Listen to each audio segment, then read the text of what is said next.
We're getting ready to go camping this weekend. We're leaving tomorrow. I need to pack today. I need to load the food today. Camper is still covered up, so there's a lot to do. But today, I'm going to try to introduce you to the animals because there's not a cloud in sight, so there shouldn't be anything getting in my way of introducing everybody. This is one of 3 cats that we have out here. She is very lovey-dovey and also is the boss of all the cats. So she's the only girl, and then we have 2 boy cats. One is her brother, and then one is a stray. And don't worry, they're all spayed and neutered and all that. The mosquitoes are really bad, so I'm just rubbing on some Skin So Soft. Hopefully it works. I can't find my bug spray. I think it's time to go buy some more.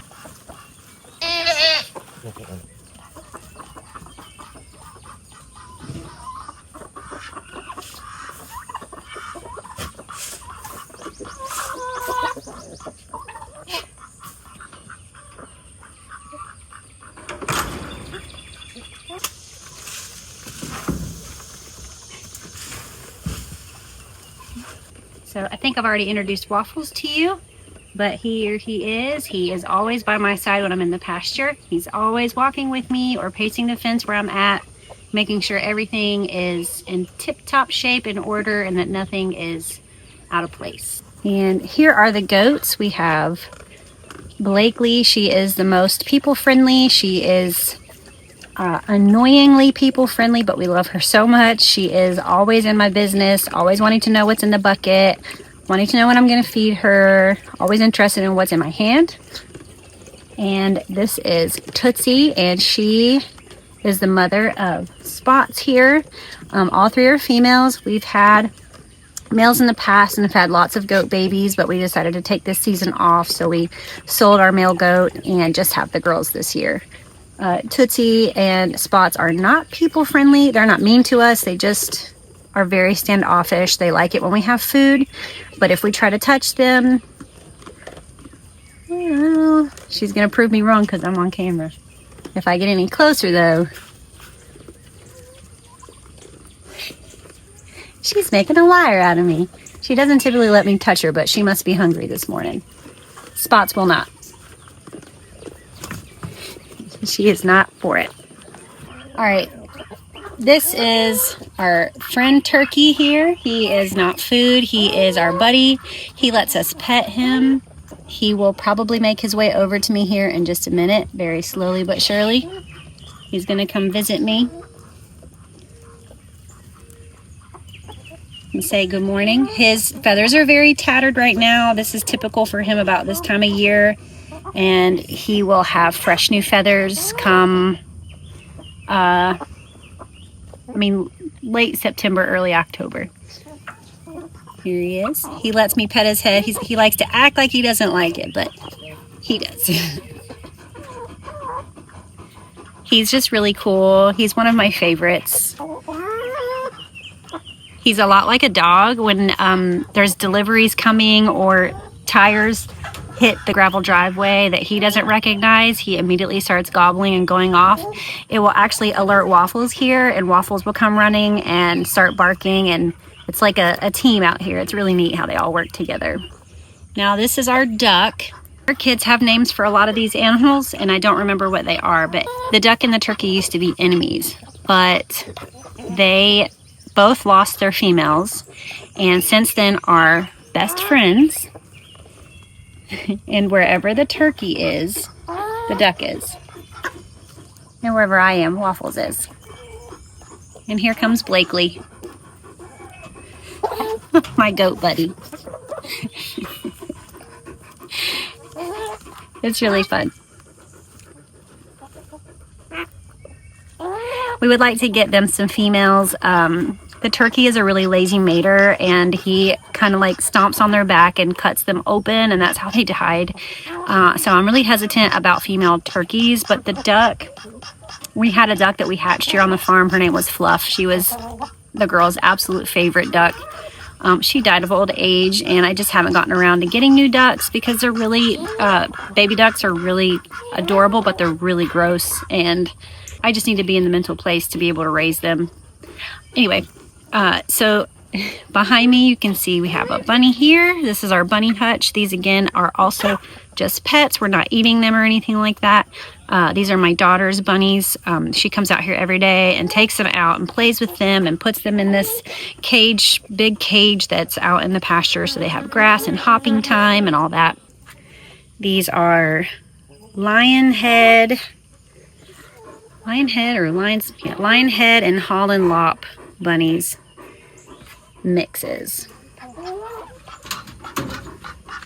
And they're all pretty people friendly. They like to be held and played with. Now here are our chickens. That's only about a quarter of my flock. I have several that are laying eggs where they're not supposed to. Several that are still in the coop eating their breakfast and laying eggs in there where they're supposed to. And then the others are just kind of free ranging. They have free range of the whole pasture out here. And Waffles here keeps a tight ship. He protects them all day long and makes sure that they're safe. We have had instances before we had Waffles where hawks and whatever critters would get in here would kill some chickens. And once we've gotten Waffles, that does not happen. He is very attuned to different sounds that they make. When the rooster makes a certain alert sound, he will come. It doesn't matter where he's napping. He comes running immediately and is on guard. I mean, ready to go. So he is such a valuable part of our farm, and he is spoiled, and we love him so much. And there's the turkey close by, ready to help Waffles. They're a team. The chickens have all this. Chickens and the goats have probably about 2.5, maybe 3 acres of space to roam around.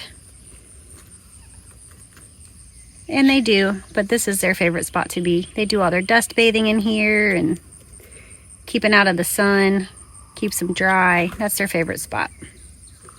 And of course there's the garden, and I don't think I've shown you all the blueberry patch yet, but it's over there. I'm just going to do a quick check on the garden. It's already getting really hot. It has been so hot down here, but thankfully we've had a couple of days of some pop-up storms that have brought a good bit of rain. I haven't had to do any watering out here recently. That's really nice. And maybe I've gotten lucky and some tomatoes have turned yellow or orange so I can pick them. These pepper plants are so big, they're falling over. I've got to get some better stakes. Have a couple cherry tomatoes that are almost ready, so I'll grab those. I know I've already talked about it a lot, but I just can't get over how well these plants are growing. I was not prepared for how well they would grow, and so everything is falling down. This was a yellow squash plant that was trying its best to survive. I want to show you.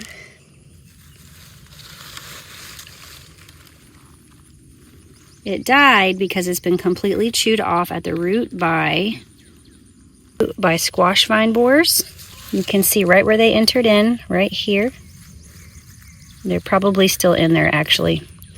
If I had a knife, I would cut it open and show you what they look like if you've never seen them before. But I had already decided that I wasn't going to fight them this year. I was going to get what I got out of them. I love squash and zucchini. However, I can only eat so much of it. And so it's just not worth it to me to fight the bugs. I get what I get out of them, and then I'm just going to make way for fall crops. And I know my zucchini plants are on their way out as well. However, they're still making a lot of zucchini. So I'm really happy with the crop and the yield I've gotten this year. Like I said, this has grown way beyond my wildest imagination. Raised beds is the way to go. If you're struggling to grow a good garden in the ground, get you some raised beds, build them out of pallets. We've done both, and they have just been a huge game changer for us. All right, cantaloupe watch. I think this is day 3 since the last time I looked, and you can see the green is starting to become a little less green there. It's a little bit more of the yellowish. That green is starting to fade, but this vine is still really attached up there, so it's not quite time yet. We already made the mistake of picking 2 watermelons too early. One of them still had some pretty good flavor, and the other one was just not ready. They always say to look at the first tendril closest to the melon. If it's dried up, it's ready to go. However, that did not seem to be true for us with those 2 watermelons, so I'm going to wait a little longer on the other ones. And if you spot the cantaloupes, good for you. You've got a good eye. They are kind of hidden in there, but we do have about, gosh, 20. So we're going to be swimming in some fruit here for too long. And this is a sugar baby watermelon. So those are like the little personal size watermelons. That's one of the ones we picked too early. And these are the watermelons that get really big. So trying to be patient with those. This tomato plant here is the only one that is not looking good. It looks like it has some type of a disease on it. So I'm probably going to pull it out here and just be done with it. But the thing about it is if your tomato plant has a disease, you don't want to pull it out and just throw it where you're at. You really need to dispose of it far away because it will just put the disease into the soil. So I have a big compost pile right here in front of me. I don't want to throw it in there because I don't want that disease to affect my next year's plants. So you can see it's not looking so good. It does have a few tomatoes on there.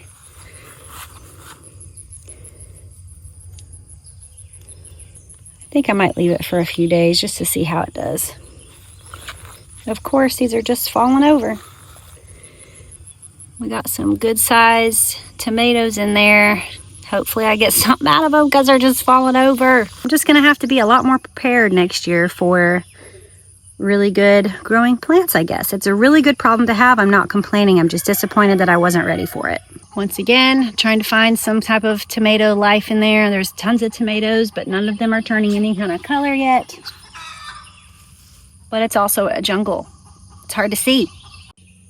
And my favorite spot in the garden is still my cucumber trellis. Of course, this is my third video. It's not like I've been doing this for a long time. But I have some really big cucumbers that need to come off the vine.